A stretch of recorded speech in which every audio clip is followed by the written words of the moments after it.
Muy buenas tardes a todos y a todas. Muchas gracias por estar presente en la mesa 4. Vamos a dar comienzo, por supuesto, agradeciendo a la organización a cargo de Pamela Mendoza y María Elisa Morales, quien han desplegado todos los recursos humanos para llevar efecto y hacer posible esta muy importante jornada de profesoras de Derecho Privado del año 2019. ¿Ya? Agradecemos también la presencia del público presente y especialmente también de las profesoras que han tenido la gentileza de participar de este encuentro. ¿Bien? En esta mesa participarán como expositoras las profesoras María Graciela Grant, la profesora Pamela Prado y la profesora Patricia Leal. Comenzaremos la exposición con la participación de la profesora María Graciela Grant. Ella es abogada, licenciada en Ciencias Jurídicas de la Pontificia Universidad Católica del Paraíso, doctora en Derecho por la Universidad Católica del Paraíso. Puede comenzar, profesora. Muchas gracias. Muchas gracias. Buenas tardes también y gracias también a los asistentes por acompañarnos con espíritu y energía hasta el final de la jornada, que ha sido intensa. Y por supuesto no puedo dejar de dar las gracias también a María Elisa y Pamela por el trabajo que ha sido sin duda muy provechoso, porque hemos visto un día realmente muy interesante. Así es que muchas gracias. Y bueno, como aparecía ahí en el programa, mi idea es hablar el día de hoy, compartir con ustedes parte de un estudio que hemos venido realizando ya hace un tiempo, de hecho, con la profesora Mejías, a propósito de la categoría del contrato de servicios. Atendido que su carácter atípico, sobre el cual luego volveré, hasta ahora nuestro interés se ha centrado en intentar encontrar en el derecho positivo vigente las vías de solución que permitan arribar a un régimen jurídico para estos contratos. Sin embargo, en el ejercicio de proyectar lo que parece más conveniente para enfrentar las dificultades o necesidades que se advierten en relación con esta categoría contractual, surgen diversas razones que justifican al menos evaluar o pensar en una regulación que apunte a conferirles una disciplina normativa propia y adaptada a sus características propias también, o especiales. En lo que sigue, expondré en primer lugar las razones que, en mi opinión, justifican reflexionar acerca de una tarea de estas características, lo que implica considerar también el estado actual de la cuestión en la materia, para finalmente detenerme, por razones de tiempo, en lo que, en mi opinión, deberían ser los lineamientos mínimos o los aspectos en los que hay que poner atención y considerar si es que se define finalmente abordar un desafío como este. En los últimos años ha venido destacándose en diversos trabajos de autores nacionales la necesidad de prestar atención a los contratos de servicios, poniéndose de relieve la creciente trascendencia práctica que estos tienen, al punto de convertirse en un modelo contractual tanto o más frecuente en el tráfico que la propia compraventa. En dicho contexto aparecen ciertos rasgos propios de estos contratos que los diferencian del modelo paradigmático precisamente de la compraventa y de su intercambio de cosa por precio, y que explican que las normas que hoy tenemos muchas veces no se adapten a los mismos, atendido que por ser la compraventa el referente del legislador decimonónico, no estaban pensadas precisamente para ellos. Basta con tener en cuenta que la obligación central que emana de un contrato de servicios para quien debe prestarlo es una obligación de hacer, categoría obligacional que no goza de gran atención ni de tratamiento normativo extenso en nuestro Código Civil. En efecto, el servicio ha venido siendo caracterizado en las construcciones modernas sobre esta clase de contratos como una actividad, es decir, como un proceso encaminado a satisfacer ciertas necesidades y deseos del cliente. Se trata de un hacer entonces cuyo contenido se configura en función de los requerimientos de este último. Y esto es así sin perjuicio de que pueda involucrarse igualmente, y sobre esto he hablado también en otros contextos, puede involucrar igualmente una actuación sobre cosas, por ejemplo, los servicios de reparación. Pero lo importante es que cuando hablamos de servicios, lo que prevalece o lo que es determinante para satisfacer el interés del cliente lo constituye la actividad experta desplegada por el prestador del mismo. Junto con la prestación y sus características particulares, la circunstancia de que ese hacer se construya a partir de las exigencias y necesidades del cliente le confiere al interés contractual de este último cierta prevalencia dentro del contexto del contrato, algo que también constituye un rasgo distintivo del mismo y lo distancia también del modelo clásico de la compraventa. cuestión que a mi juicio debe ser considerada en una eventual regulación del contrato, según señalaré. Junto con lo anterior, destaca también en estos contratos la presencia especialmente intensa de los tradicionalmente llamados deberes accesorios o, como prefiero llamarlos yo, complementarios, particularmente los de colaboración en general y el de información como una concreción del primero. Si bien es cierto que tales deberes, fundados en la buena fe objetiva, sin perjuicio de que puedan también haber sido expresamente contemplados por las partes, están presentes o pueden estarlo en toda clase de contratos, en estos a los que hoy estoy refiriéndome, los de servicio, resultan particularmente relevantes, precisamente por lo señalado previamente, en orden a que el servicio es concebido como una actividad que se define a partir de los objetivos perseguidos por el cliente. Siendo esto así, surge la necesidad de una colaboración recíproca y permanente entre las partes que se va a traducir en que se les exija diversas conductas concretas, distintas de sus prestaciones centrales o características, y que la mayoría de las veces, sin embargo, no van a estar contempladas expresamente en estos contratos. Adicionalmente, y también a diferencia de lo que ocurre con la compraventa, la relación contractual en estos casos comúnmente se extenderá por lapsos prolongados, configurándose entonces como contratos de larga duración durante el curso de los cuales aparecerán o se mantendrán con diverso contenido y extensión esos deberes complementarios. Lo que acabo de expresar es una muestra de las razones que hacen viable y razonable plantear, si no la necesidad, al menos la conveniencia de abordar la tarea de regular estos contratos, dotándolos de una disciplina que se adapta a sus necesidades específicas y avanzando en orden a superar la atipicidad en que hoy se encuentran. En efecto, si miramos la realidad del derecho positivo nacional, los únicos servicios regulados como tales en el Código Civil, o al menos empleando la expresión servicios, son los inmateriales, y lo son bajo la forma de arrendamiento, pues nuestro legislador, siguiendo el modelo romano, engloba en dicho contrato un triple objeto, como bien sabemos: cosas, obras y servicios. Con todo, si se acoge a la noción amplia de servicio que antes aludí, es posible advertir que esta figura también aparece en el arrendamiento de transporte que regula nuestro Código Civil, así como en el mandato, como ha sido destacado por la doctrina nacional, e incluso también en el depósito, que envuelve un servicio de custodia, si lo queremos mirar desde esta perspectiva. Así las cosas, el contrato de servicios como tal es una categoría atípica en nuestro ordenamiento, pues si bien la denominación suele ser empleada y se habla comúnmente de contratos de prestaciones de servicios y se rotulan así de hecho en la práctica, siempre aparece la necesidad de subsumirlo en alguna de las categorías típicas, sea la del arrendamiento, sea la del mandato.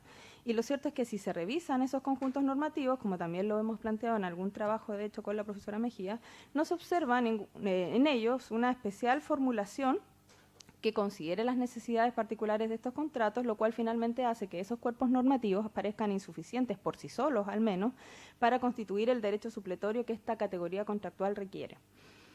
La situación normativa nacional no es diversa, por lo demás, de la de otros ordenamientos de tradición continental. Simplemente por mencionar un ejemplo, en el caso español también se aprecia la inserción de los servicios en el contexto del contrato de arrendamiento, aunque con un desarrollo doctrinal y jurisprudencial bastante mayor que el nuestro. Ahora bien, sí cabe destacar que en dicho ordenamiento existe consenso hace ya bastante tiempo sobre la necesidad de reformar el Código Civil y regular de manera específica los contratos de servicios. De hecho, hubo un proyecto en tal sentido ya en la década de los 90 que, sin embargo, no prosperó. En la actualidad sí existen dos propuestas de regulación del contrato de servicios en el derecho español, destacando el anteproyecto de la Comisión General de Codificación, el que, en concordancia con la propuesta de modificación en materia de obligaciones y contratos, que también se está trabajando en dicho ordenamiento, sigue de cerca el modelo del borrador del marco común de referencia, texto que, como es sabido, constituye uno de los principales referentes entre las iniciativas de armonización del derecho europeo de contratos, iniciativas que fueron varias de ellas aludidas además por una de nuestras conferencistas temprano. Tratándose del contrato de servicios, en el marco común de referencia destaca la incorporación de una regulación específica y detallada, que comprende, en primer lugar, una reglamentación de carácter general aplicable a todo contrato que encuadre la categoría de los servicios y luego una regulación especial para 6 modelos de contratos de servicio en particular que fueron definidos en dicho texto, entre otros el de construcción, el de asesoramiento, servicios médicos. La técnica de regulación es la misma que se observa en otro texto de soft law, que en este caso son los principios europeos de derecho en materia de contratos de servicio, que constituyó su antecedente inmediato y cuya regulación, salvo diferencias de menor envergadura, se reproduce en el borrador del marco común de referencia. Estos modelos son el resultado de un estudio y reflexión prolongados de partes de académicos especialistas en la materia, por lo que constituyen un interesante instrumento de referencia en la tarea de regular expresamente esta categoría contractual. ¿Qué aspectos cabe esperar o que a mi juicio son importantes de considerar efectos de abordar esta tarea de la regulación del contrato? Si se enfrenta a este desafío, la pregunta es cuáles son entonces los aspectos en los cuales debería traducirse la reglamentación de los mismos.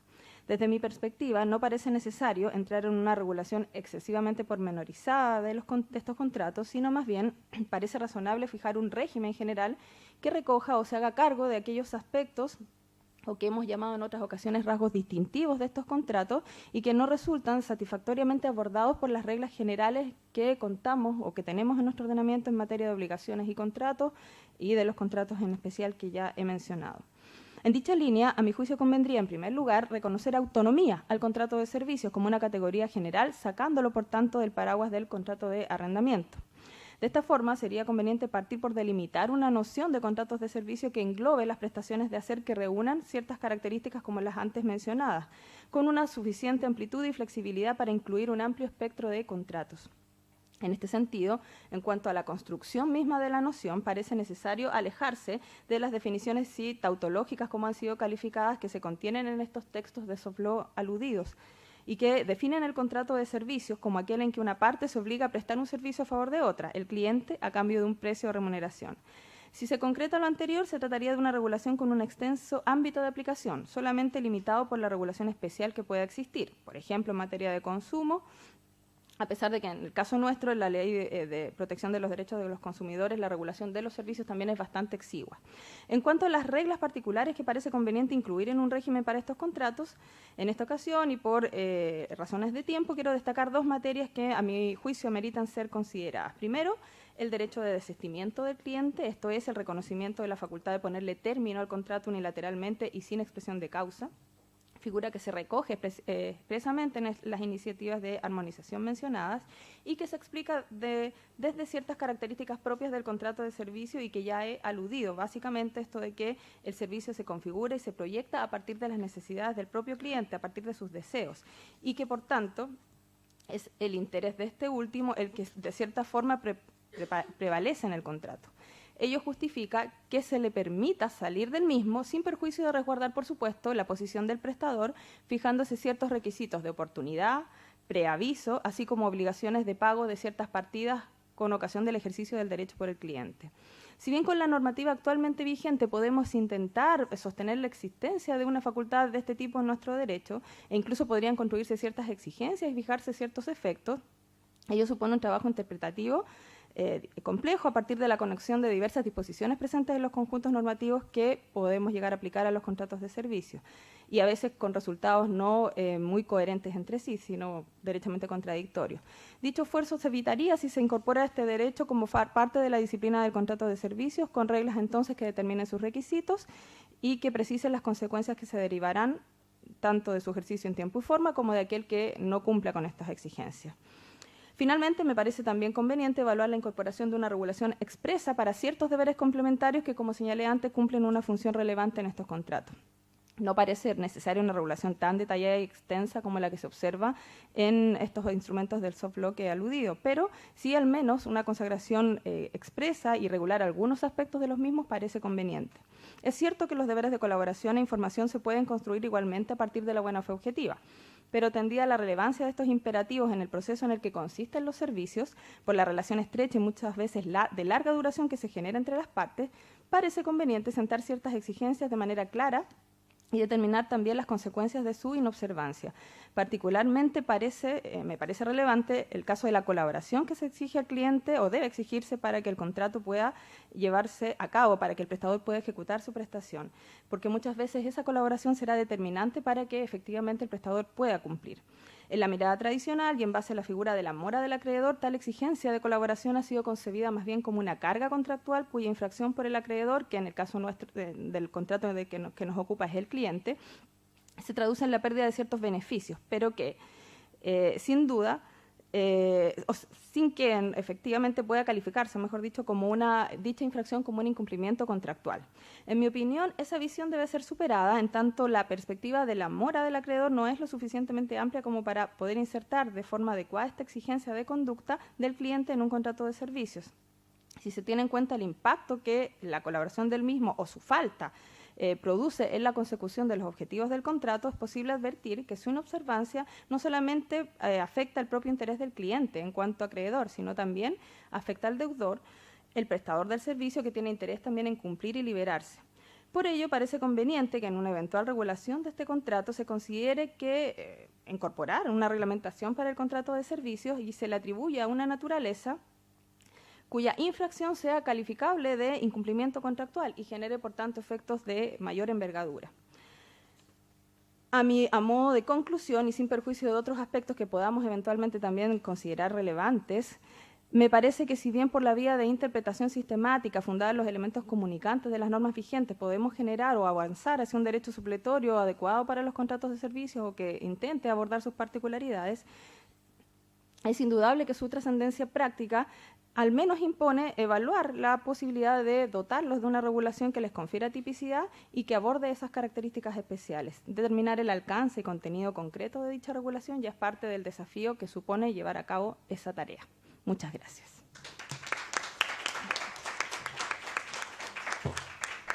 Agradecemos la exposición de la profesora María Gabriela Brandt para dar lugar ahora a la exposición de la profesora Pamela Prado. La profesora Prado es abogada licenciada en Ciencias Jurídicas por la Pontificia Universidad Católica del Paraíso y doctora en Derecho por la Universidad de Chile. Su ponencia se titula El incumplimiento doloso del vendedor en las ventas sucesivas. Muchas gracias. Bueno, voy a ser repetitiva, pero en verdad creo que hay que felicitar a las organizadoras. Ha sido una organización que deja la vara tremendamente alta para nuevas jornadas. Se han preocupado de cada detalle, además de que constituye, creo yo, un privilegio para nosotras estar aquí, sobre todo las que somos un poco más senior, y que cuando partimos éramos muy poquitas. Entonces es realmente motivo de alegría y orgullo ver a tantas colegas que están entusiasmándose entonces en esta área tan difícil como es el área académica. Bueno, yo hace tiempo, la verdad es que ha concitado nuestra atención la temática de los incumplimientos contractuales dolosos, por lo cual hemos analizado diversas manifestaciones del mismo. En esta ocasión, mi propósito es situarme nuevamente en esta esfera con la finalidad de estudiar un caso muy concreto, que es el del incumplimiento de compraventa dolosa, específicamente para el caso de las ventas sucesivas. Y es una hipótesis que merece nuestra atención por varias razones. Primero, porque llama profundamente la atención la forma como ha sido abordado por los operadores del derecho el tema de las ventas sucesivas, que no ha sido calificado habitualmente como un caso de incumplimiento contractual. En segundo término, porque permite sustentar una concepción de incumplimiento doloso que es acorde al derecho contemporáneo y a las exigencias del tráfico, y además se trata de un incumplimiento contractual que comienza la etapa previa a la celebración del contrato y de alguna manera se proyecta ya durante la vigencia del contrato y culmina en definitiva durante esa vigencia. En primer término, sobre la manera en que ha sido abordado el tema de las compraventas sucesivas. La verdad de las cosas es que este es un ámbito ciertamente propicio para calificar incumplimientos dolosos, el caso de las ventas sucesivas.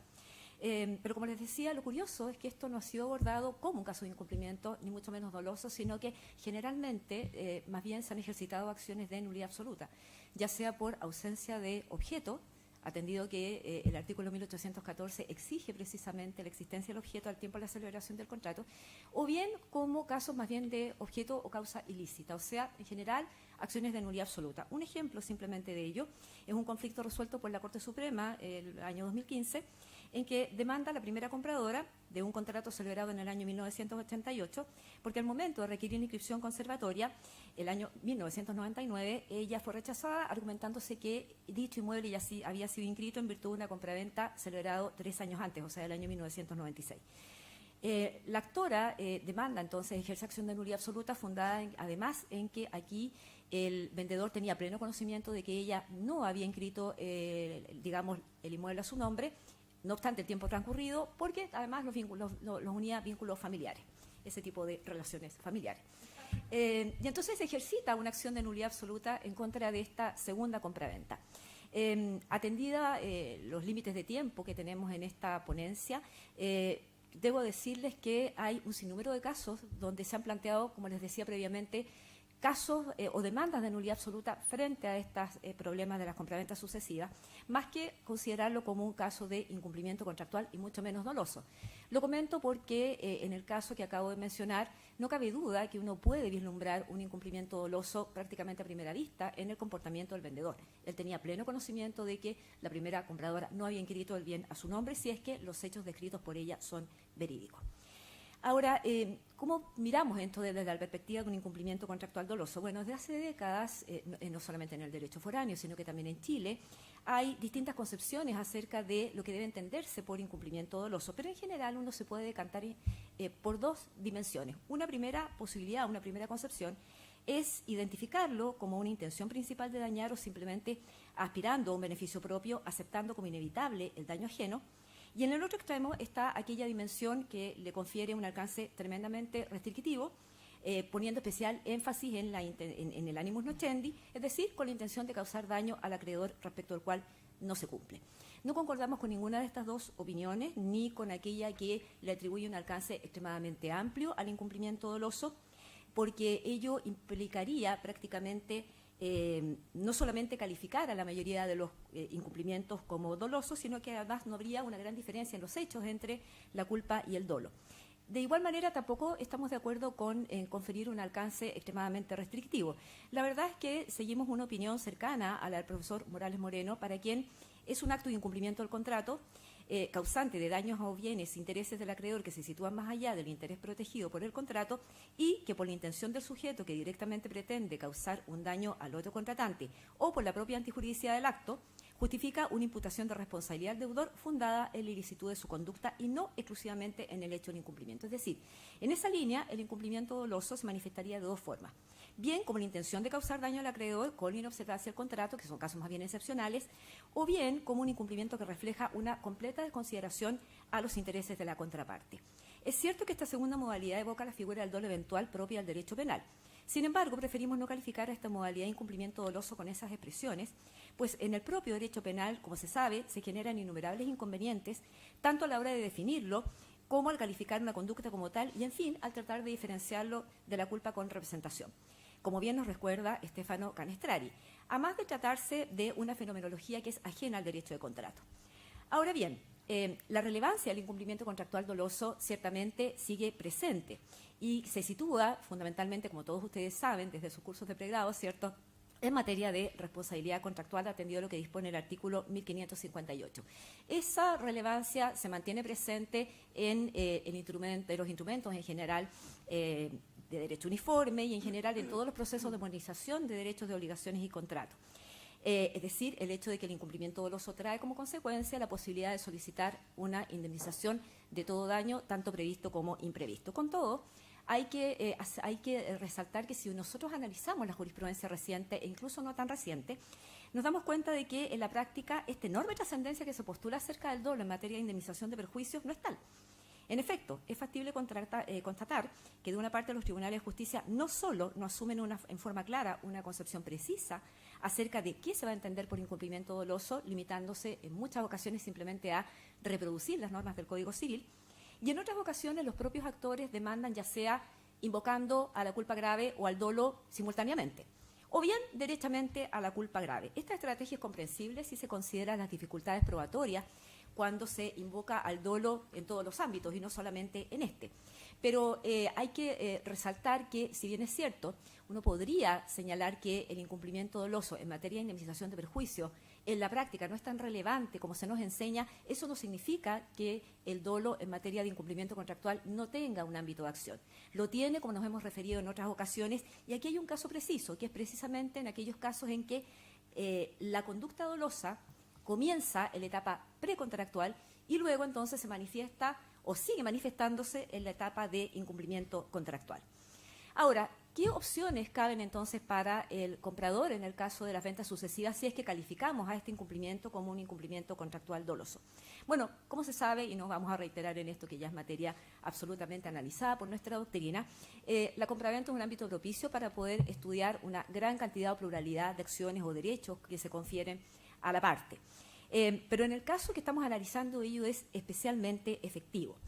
En efecto, si el vendedor, como en el caso que nosotros analizábamos, resulta que celebró un segundo contrato y ya efectuó la entrega al segundo contratante a sabiendas de que el primer contratante no había cumplido el contrato, no cabe duda que aquí hay un incumplimiento doloso. Y lo mismo podríamos señalar respecto de un segundo caso, como sería aquel en el cual se celebra un primer contrato, se lleva a cabo la tradición de un inmueble, que son los casos más habituales que se conocen a través de la jurisprudencia, y luego se celebra un segundo contrato a sabiendas de que este contrato no se va a poder cumplir.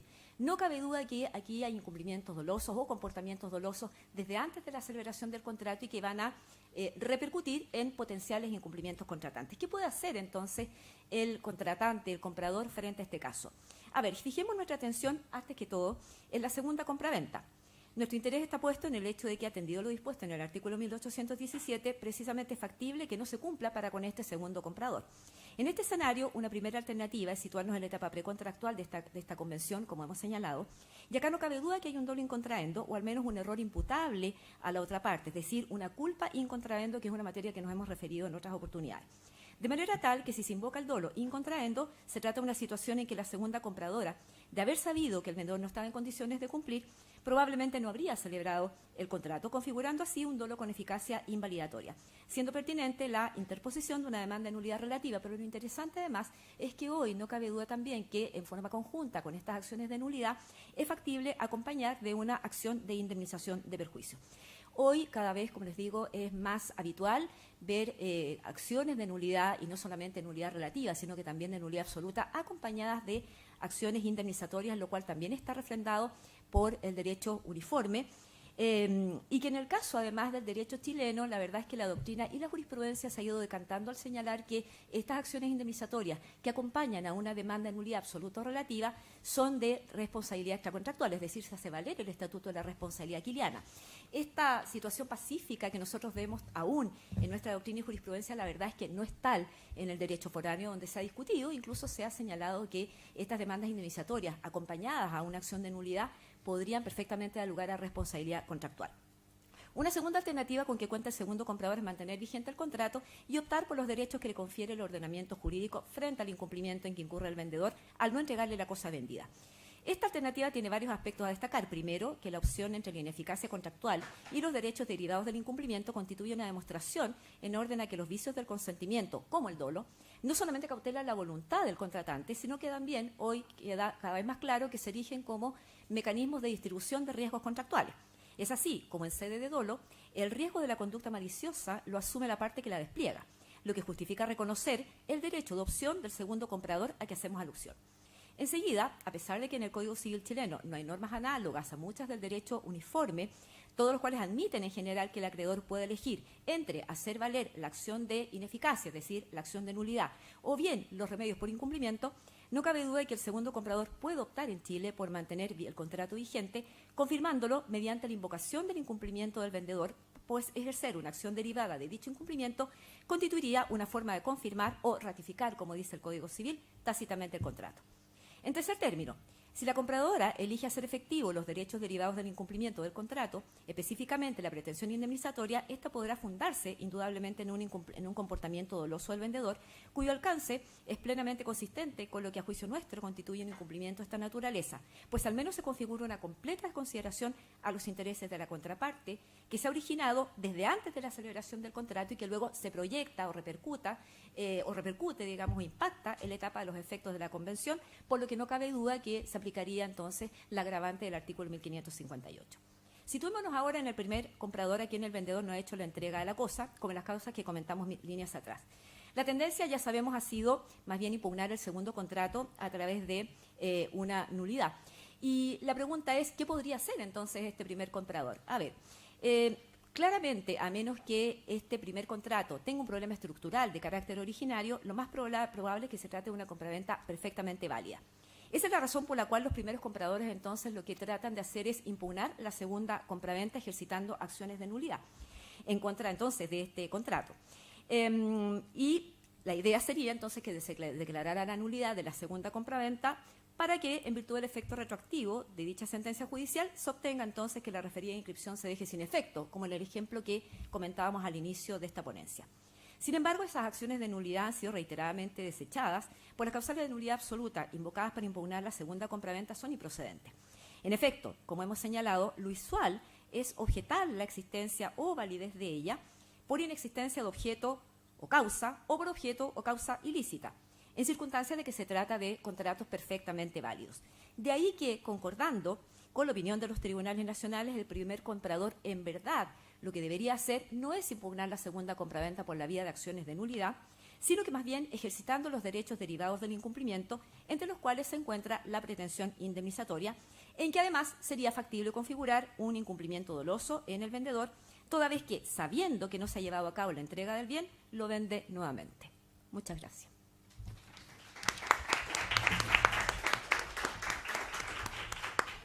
Agradecemos entonces la exposición de la profesora Pamela Prado y damos inicio a la presentación de la profesora Patricia Leal.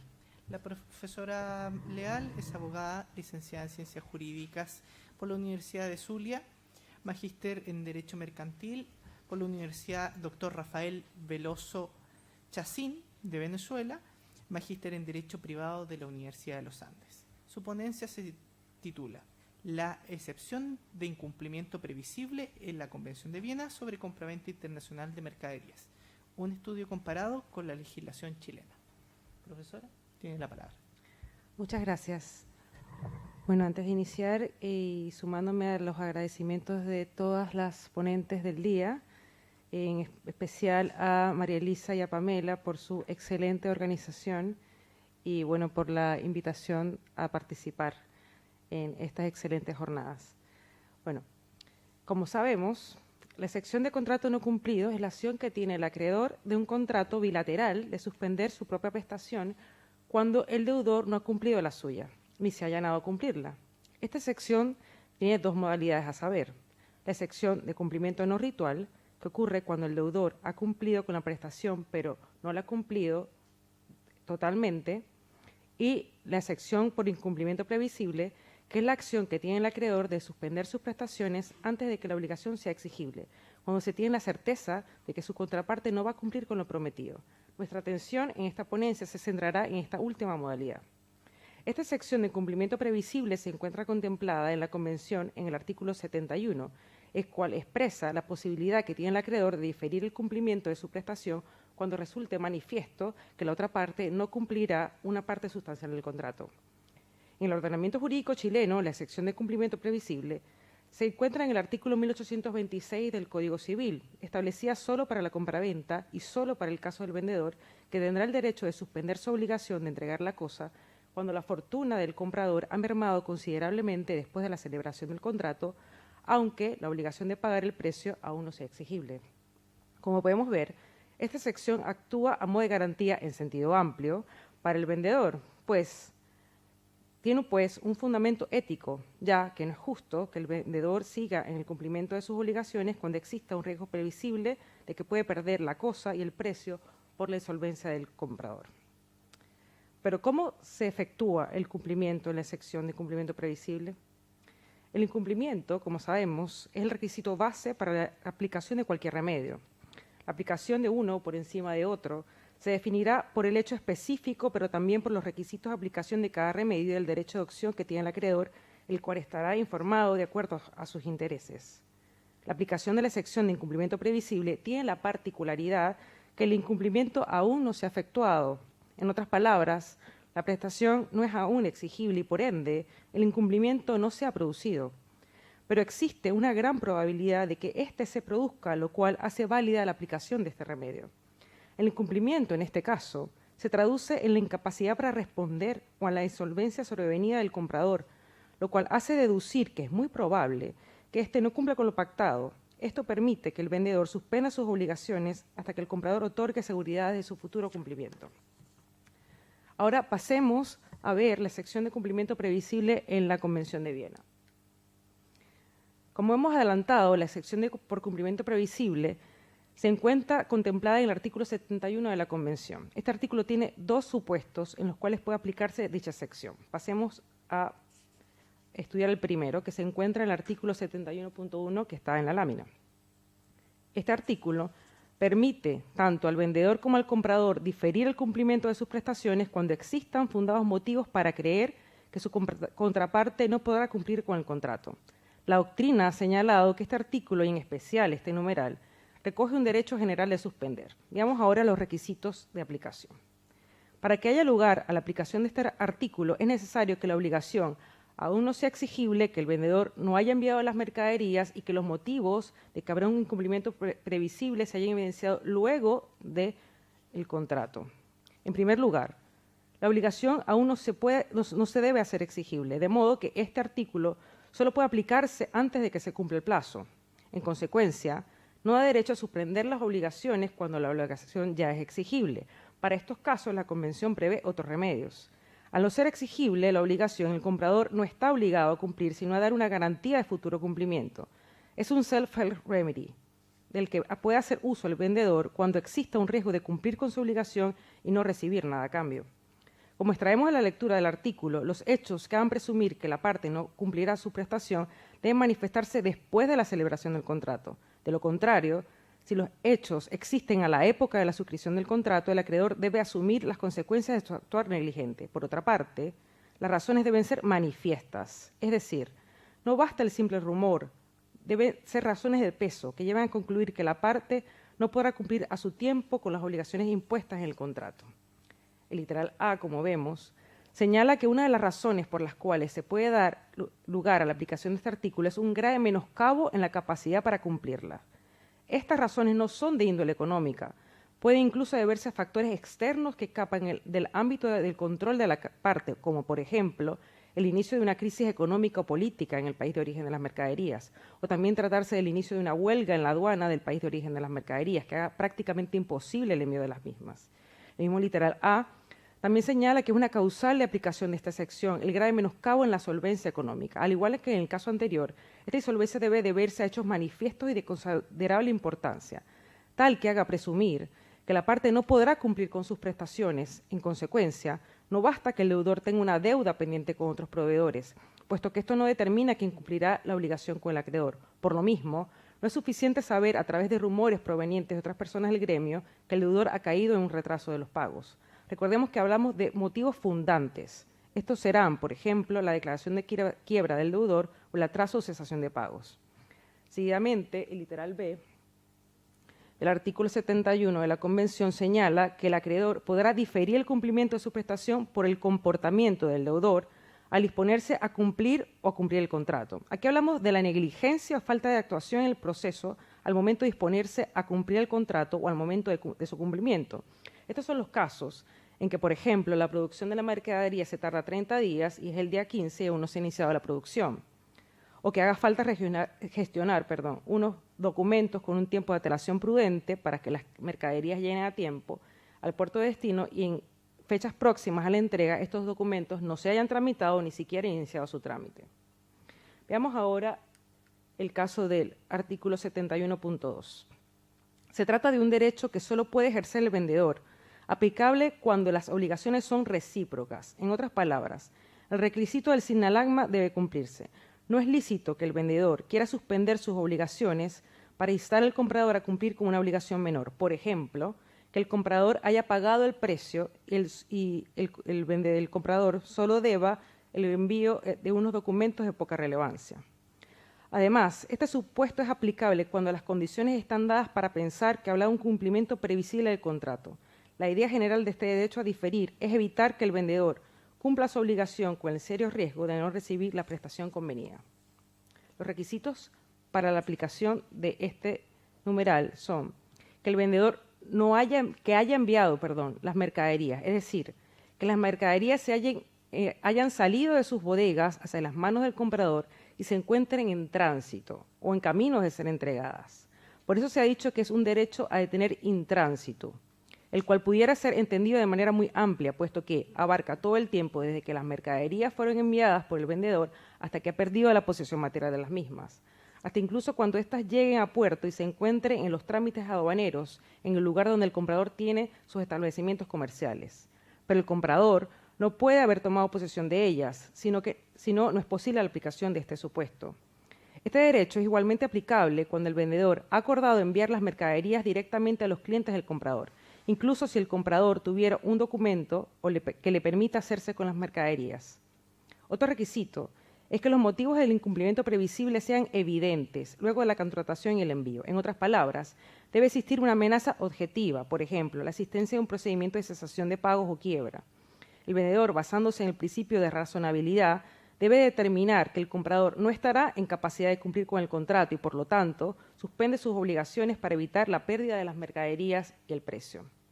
¿Cuáles son los efectos de la aplicación de este artículo? Se encuentra en el numeral 3. Y estos efectos se concatenan. En primer lugar, la parte que difiere el cumplimiento debe informar inmediatamente a la otra sobre la detención del envío de las mercaderías. Luego de esto, a la parte afectada por el diferimiento puede dar caución que garantice el futuro cumplimiento y, como consecuencia, habrá una extensión del tiempo reajuste en los plazos de cumplimiento. Ahora, ¿cómo está la excepción de incumplimiento previsible en el Código Civil chileno? Como hemos mencionado, la excepción de incumplimiento previsible se encuentra estipulada en el inciso 4 del artículo 1826 del Código Civil, cuando establece el derecho del vendedor a suspender la entrega del bien cuando el comprador haya caído en insolvencia. Se trata, pues, de un derecho solo del vendedor. El Código no ha estipulado un derecho similar para el comprador. Asimismo, este artículo menciona que el vendedor puede suspender su obligación cuando la fortuna del comprador haya menguado considerablemente, lo que quiere decir que el grado de insolvencia del comprador tiene que ser tal que haga presumir que no podrá cumplir con sus obligaciones. Su probable incapacidad para cumplir se reduce únicamente al ámbito económico. Además, la insolvencia del comprador debe producirse luego de la celebración del contrato. Si el vendedor contrató con el comprador cuando éste se encontraba ya en situación económica crítica, deberá correr con las consecuencias, en otras palabras, no podrá accionar este remedio. Aunque parte de la doctrina clásica ha señalado que se trata de un caso de derecho de retención, en donde el vendedor retiene la cosa dada en compraventa hasta que el vendedor cumpla o asegure su cumplimiento, pensamos que se trata de un caso de excepción de contrato no cumplido, en su modalidad de excepción de incumplimiento previsible. Esto, dado que el vendedor no retiene una cosa perteneciente al comprador, sino que suspende su obligación de entregar la cosa dada en compraventa. En otras palabras, el vendedor no retiene lo ajeno, que sería lo que ocurre en los casos de derecho de retención, sino que suspende la prestación que le corresponde para asegurar el no perder la cosa o el precio por la insolvencia de su deudor. Ahora, ¿cuáles son los requisitos de aplicación de esta sección en el Código Civil chileno? Para la correcta aplicación de este supuesto, tal como lo expresa el inciso final del artículo 1826, la fortuna del comprador debe haber menguado considerablemente, de modo tal que el vendedor se halle en peligro inminente de perder el precio. Como expresa el legislador, debe tratarse de una desmejora en la solvencia del comprador, que sea tal que el vendedor se halle en peligro de perder la cosa y el precio si cumple con su parte del contrato. Al igual que en el supuesto de la Convención, no basta el simple retardo en los pagos a otros proveedores, y mucho menos los rumores sobre la supuesta insolvencia. La suspensión de la ejecución de la obligación del vendedor debe ser por hechos concretos, aunque, como acota Alessandri, no es necesaria que sea declarada la quiebra, o mejor dicho, que se haya decretado el proceso de reorganización y liquidación del comprador para aplicar este artículo. También es necesario que estos hechos hayan acaecido después de la celebración del contrato, al igual que en la Convención, el legislador chileno ha previsto que el hecho que imposibilita la ejecución del contrato por parte del comprador haya ocurrido después de la celebración del contrato. Si el vendedor contrata a pesar de que el comprador se halle en la situación de insolvencia, aquel deberá cumplir con lo pactado, ejecutando su prestación y asumiendo los riesgos que esto implica. Ahora bien, si el comprador ha actuado con dolo, falsificando información, haciéndole creer al vendedor que su fortuna no ha mermado y por ende no se encuentra en estado de insolvencia, el vendedor podrá rehusarse a cumplir su prestación, es decir, podrá aplicar este artículo. Se entiende que estamos ante un caso donde no se ha estipulado plazo, porque en los casos donde se ha estipulado será aplicable el artículo 1496 del Código, donde la deuda se hace exigible antes de cumplir el plazo en virtud de estar el deudor en una situación de insolvencia o un proceso de organización y liquidación. Como hemos podido ver, la excepción de incumplimiento previsible en la Convención tiene un ámbito de aplicación mucho más amplio que en el caso establecido en el ordenamiento jurídico chileno. Si bien ambas están contempladas para el caso de la compraventa y en la Convención se delimita solo a la compraventa internacional de mercaderías, en la Convención el hecho que hace presumir el incumplimiento no es solo económico. la insolvencia del comprador, sino también hechos externos a él. Veamos algunas de estas diferencias. El Código Civil, esta sección se encuentra solo establecida para el caso del vendedor, para que suspenda su obligación de entrega. En la Convención, esta sección puede ser aplicada tanto como para el vendedor como para el comprador. En otras palabras, el comprador también puede hacer uso de este remedio cuando el vendedor haya caído en insolvencia después de la celebración del contrato. El artículo 1826 del Código solo habla de este derecho para el caso del vendedor, pero opinamos que en virtud del sinalagma contractual, tal derecho debería ser contemplado para el caso en que el vendedor sea el que haya incurrido en estas causales. Otra de las diferencias es que en la Convención debe tratarse del no cumplimiento de una parte sustancial de las obligaciones. Es decir, la Convención exige que el posible incumplimiento sea sustancial, no esencial, es decir, el criterio de exigencia es menor. En el Código Civil no se dice nada acerca de la calidad del incumplimiento, lo cual se entiende porque solo considera este remedio para el caso del vendedor y solo para la mengua en la situación económica del comprador. Sin embargo, el comprador puede cumplir imperfectamente y deducirse de esto sus actuaciones al cumplir o no cumplir el contrato y, por ende, incumplir sustancialmente. También en cuanto a lo sustancial, hay que tomar en cuenta que el incumplimiento sustancial quiere decir que si el incumplimiento es ínfimo, no se puede aplicar este remedio. Ahora, pasemos rápidamente a las conclusiones para no tardarme más del tiempo. Bueno, como vemos, el Código Civil acoge esta institución de modo menos amplio y explícito que la Convención de Viena, como vimos de la lectura, pero podríamos hacer una lectura extensiva y ampliar haciendo una labor de interpretación y de integración de las normas de la Convención. Si bien se trata de una excepción que no puede extenderse más allá de lo establecido por el legislador a otros casos y a otros contratos, opinamos que, ya que el contrato de compraventa es un contrato bilateral y sinalagmático perfecto, los derechos de una de las partes pueden ser atribuidos a la otra. De lo contrario, pierde la característica del sinalagma. Por ende, este derecho, del que hasta ahora es solo titular el vendedor, podría ser un derecho también del comprador en vista de esta característica sinalagmática del contrato de compraventa. Todo lo anterior en atención al fundamento ético que informa a esta institución, ya que, como hemos dicho, no es justo que una de las partes se allane a cumplir el contrato cuando existan fundados motivos para presumir que puede perder la prestación por un hecho o falta del deudor. Muchas gracias. Agradecemos la exposición de la profesora Patricia Leal. Y antes de continuar, me gustaría señalar que la profesora Francisca Leitado se encontraba contemplada para la participación en esta mesa, pero por motivo de fuerza mayor no pudo estar presente. A continuación vamos a dar inicio a una ronda de preguntas, para lo cual voy a solicitar eleven su mano para posibilitarles la entrega del micrófono.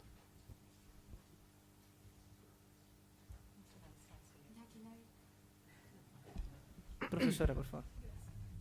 Yo, en realidad, para colaborar con las preguntas, se entiende, atendida a la hora.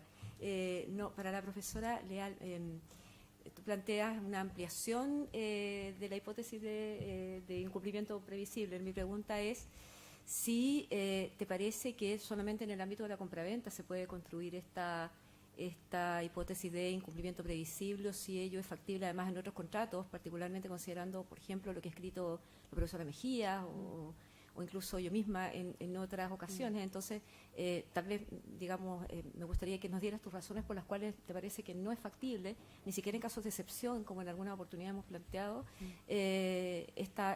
darle alguna solución al problema del incumplimiento previsible. Sí, así. Inevitablemente con Pamela tenemos una visión un tanto parecida en algunas cosas.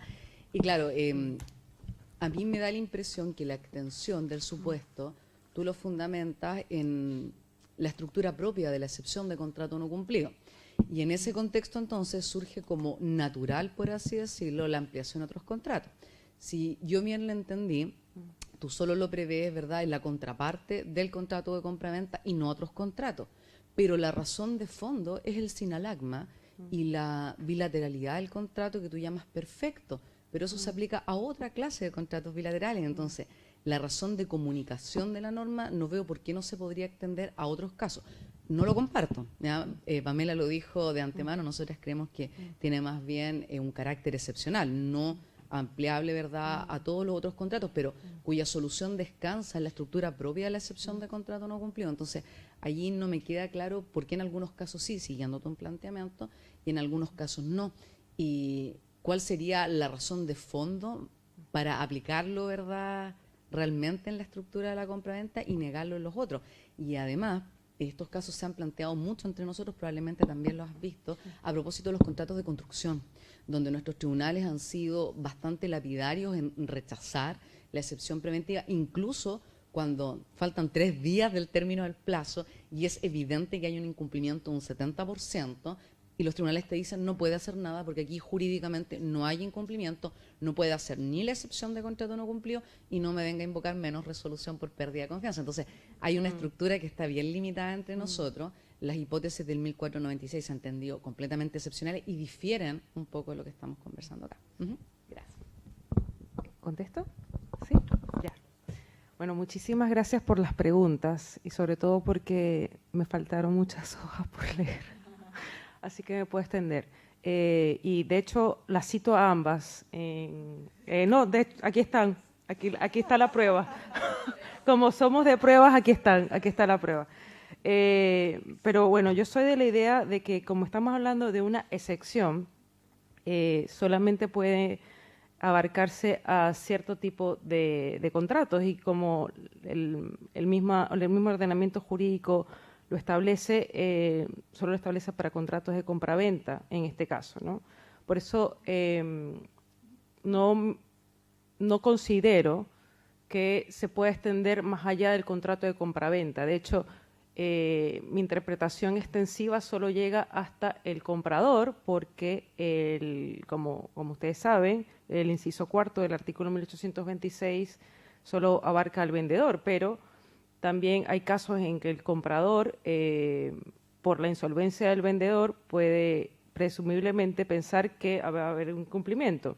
Y no tan solo desde el punto de vista económico, desde el ámbito económico, sino también desde el punto de vista, como lo que señala la Convención de Viena, de que puede presumirse que va a haber un incumplimiento por las actuaciones o las omisiones de la contraparte al efectuar el contrato o a disponerse a efectuar el contrato. Pero soy de la idea de que al ser una excepción del ordenamiento jurídico no puede extenderse más allá de los contratos que el mismo ordenamiento ha fijado.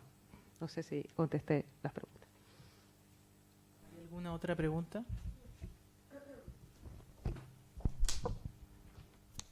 Gracias. Para la profesora María Graciela Brandt. En tu exposición hiciste referencia a un derecho de desistimiento o que nuestro legislador en la ley 19.490 se llama de retracto para algunos supuestos. Y la justificación plausible cuando uno contrata, por ejemplo, cuando compras bienes a distancia, es que no puedes percibirlos por tu propio sentido, ¿cierto? Entonces, solamente una vez que llegan, tú puedes percibir por los sentidos y efectivamente manifestar conformidad, etcétera, ¿no? Y esa es la justificación para el retracto en esos casos, en compraventa a distancia. No me quedó muy claro cuál es la justificación en el caso del retracto o desistimiento en la contratación de servicios que tú hiciste alusión. A ver si pudiese explicarnos un poco más, por favor. Por supuesto, sí. No lo hice porque ya por el tiempo y algo hablé de hecho de los efectos del desistimiento el año pasado, entonces para no ser reiterativa no me quise detener en ello. Pero me parece muy adecuada la pregunta para poder dejarlo más claro. Tiene que ver con uno de los rasgos distintivos que a juicio nuestro, estudiando este contrato y tratando de encontrar cuáles son sus particularidades frente al modelo del intercambio de cosa por precio, hemos advertido, estudiando también la regulación que se le ha dado el mismo en estos textos europeos de armonización y que tiene que ver con que el servicio es una actividad o se entiende como una actividad que está configurada en su contenido en pos de satisfacer ciertas necesidades y requerimientos del propio cliente. Si yo contrato el servicio de decoración de interiores para mi casa, lo que la empresa o decoradora que yo contrate va a tener que ajustarse en la ejecución de la prestación a lo que yo espero, al estilo de decoración que a mí me gusta o lo que yo le plantee conforme a lo que espero de lograr en la ejecución del contrato, por dar un ejemplo simple, digamos. De manera tal entonces que eso hace que el servicio se ajuste, se dice, a las necesidades y deseos del cliente. Es una forma recurrente de explicar la idea del proceso de servicios y qué es lo que caracteriza en el fondo la prestación del prestador o de quien ejecuta el servicio en estos casos. Y por tanto, en el fondo se dice, bueno, aquí lo que vemos es que entonces lo que prevalece, siendo ambos intereses, el del prestador y el del cliente, los que por supuesto están protegidos por el contrato, hay una cierta preponderancia del interés del cliente en orden a que el contrato se enfoca fundamentalmente a satisfacer su interés. Y por consiguiente, esa circunstancia es lo que explicaría, o permite explicar, a juicio de quienes sostenemos esta idea, que entonces el cliente tiene que estar autorizado para ponerle fin al contrato en cualquier tiempo y en cualquier momento, no sin consecuencias, eso quede claro, en el fondo, porque claro, inmediatamente podemos venir con el tema de la fuerza obligatoria, que de hecho se comentó hace un poco tiempo, cómo juega el principio de la fuerza obligatoria en estos casos. Bueno, entendemos que en estos supuestos el principio de la fuerza obligatoria cede en pos de la lógica del contrato y de la prestación que lo caracteriza. Por tanto, él podría o puede terminar unilateralmente sin expresión de causa, lo cual no significa en todo caso que no deba ciertas prestaciones que a mi juicio, y que fue lo que abordé de hecho en las jornadas del año pasado, tienen naturaleza liquidatoria, en el sentido de que, bueno, cerramos el contrato, pero no significa que voy a dejar al prestador con gastos realizados, con materiales comprados y que no tenga que liquidar aquello que en definitiva quedó pendiente como parte de la ejecución que el prestador había proyectado del contrato. Por tanto, en el fondo es una justificación distinta de la que se da en materia de consumo, que tiene que ver con el consentimiento finalmente como que está en juego en orden a permitirle luego el retractarse. Aquí la naturaleza tiene que ver con otra cosa, que son las características de la prestación y que eso se traduce en reconocerle esa facultad al cliente. Eso.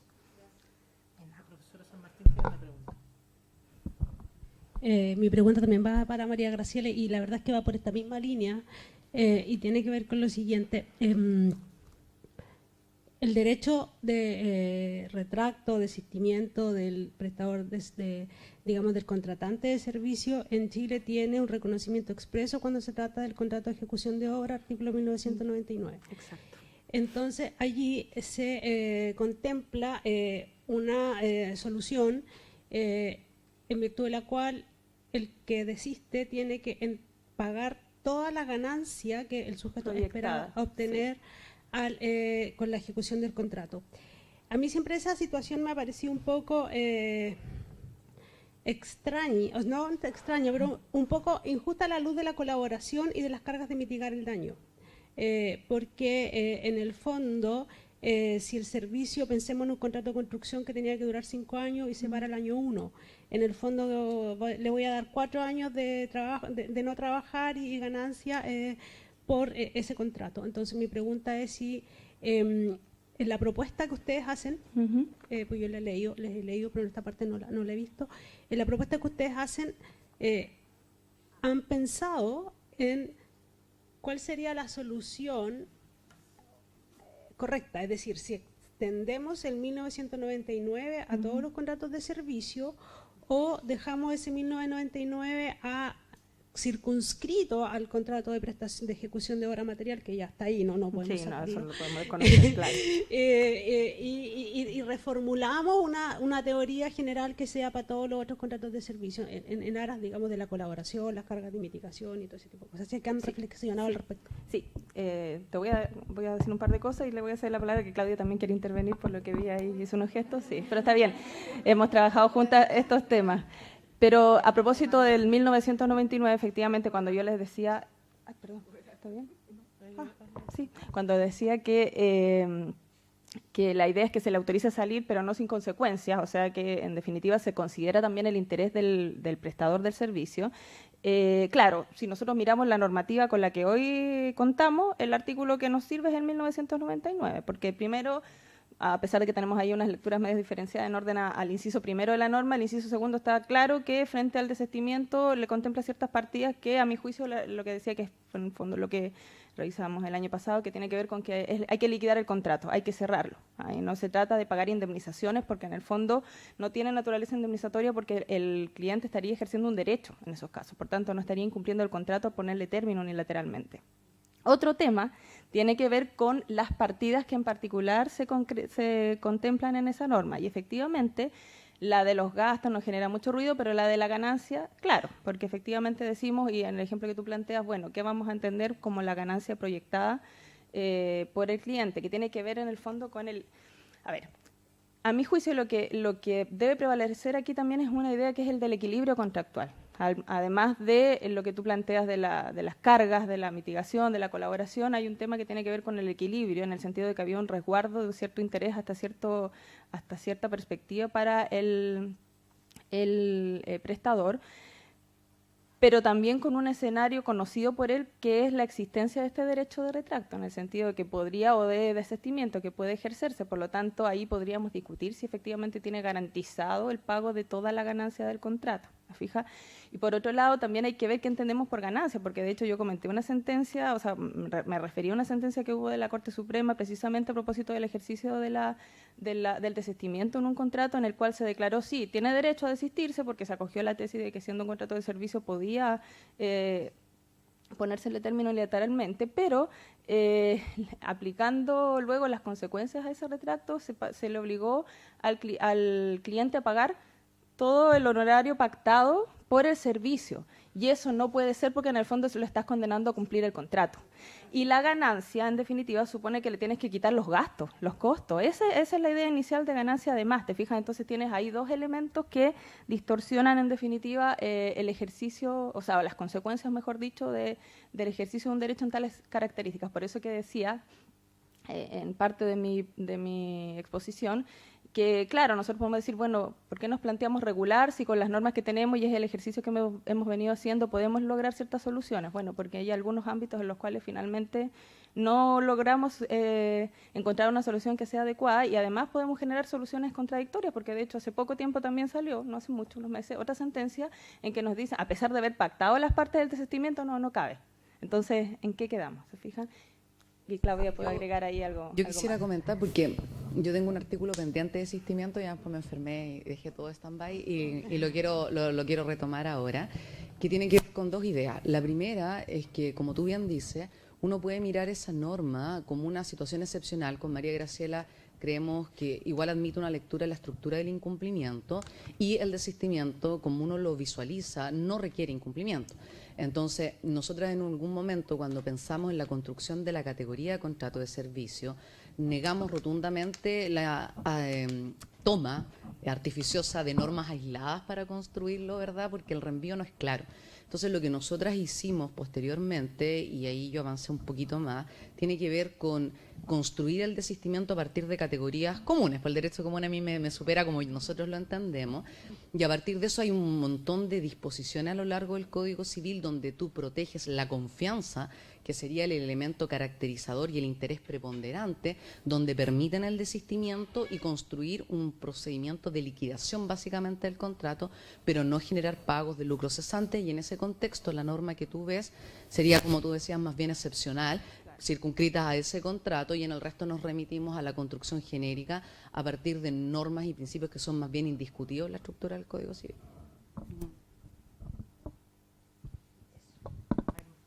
¿Hay más preguntas? Bueno, entonces damos por finalizada esta mesa. Les pido un fuerte aplauso para las conferencistas.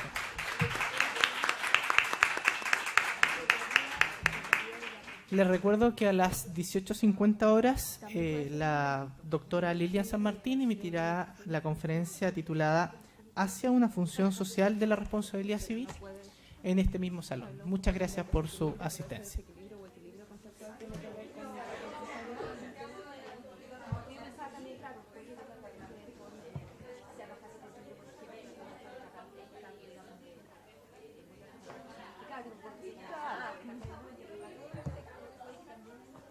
Un elemento, un factor modulador en el fondo. Claro, o sea, es un ámbito en definitiva donde de alguna manera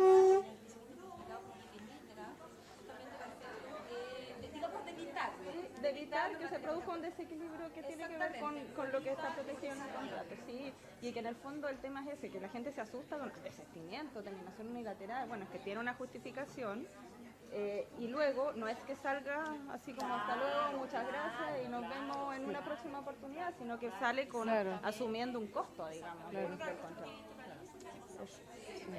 Fue un placer haber compartido con ustedes. Igualmente, nos estaremos viendo seguramente. Sí, seguro.